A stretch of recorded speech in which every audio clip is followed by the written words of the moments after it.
Synexo's Iris software is the place where you can capture stakeholder details, manage your engagements with them, and then report on your work internally or to regulators.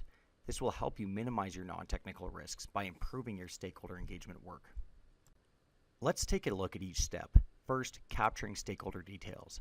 In order to execute a successful stakeholder engagement program, you need to correctly capture your stakeholders' details. You can use the Stakeholders tab to see a list of your existing stakeholders.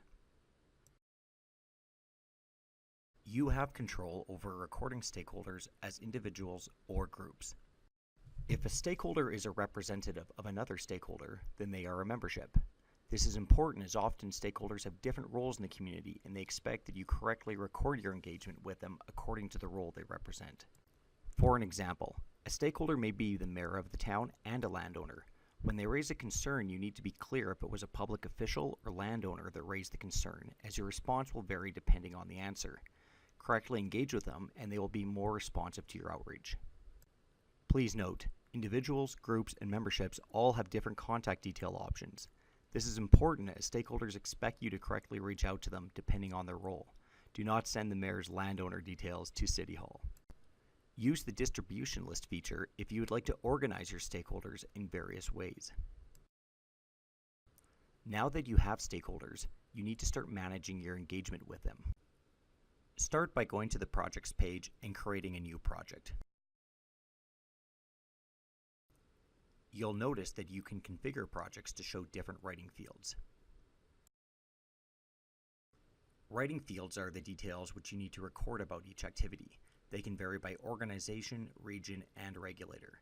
Correctly configuring your projects will increase the ease of use of Iris by others and help ensure successful reporting later on. Notice that once you have created a project, you can create an email address for that project. This email address can be used to automate the capture of email engagements once you start engaging with stakeholders by simply forwarding or CCing emails into Iris.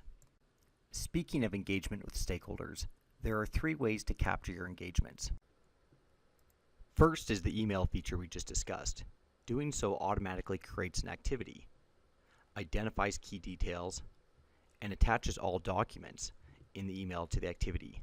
It even PDFs a copy of your email text.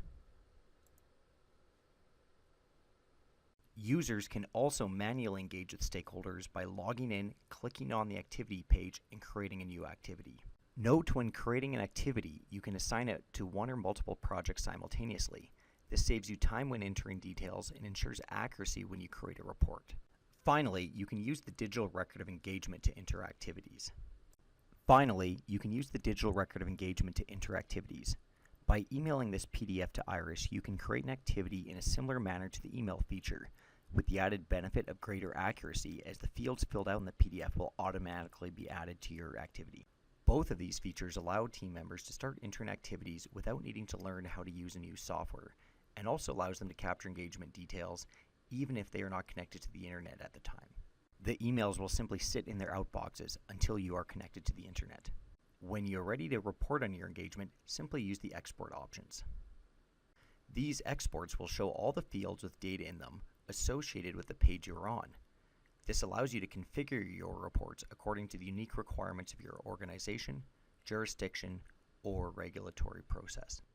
This all contributes to having a scalable, ready-to-go solution.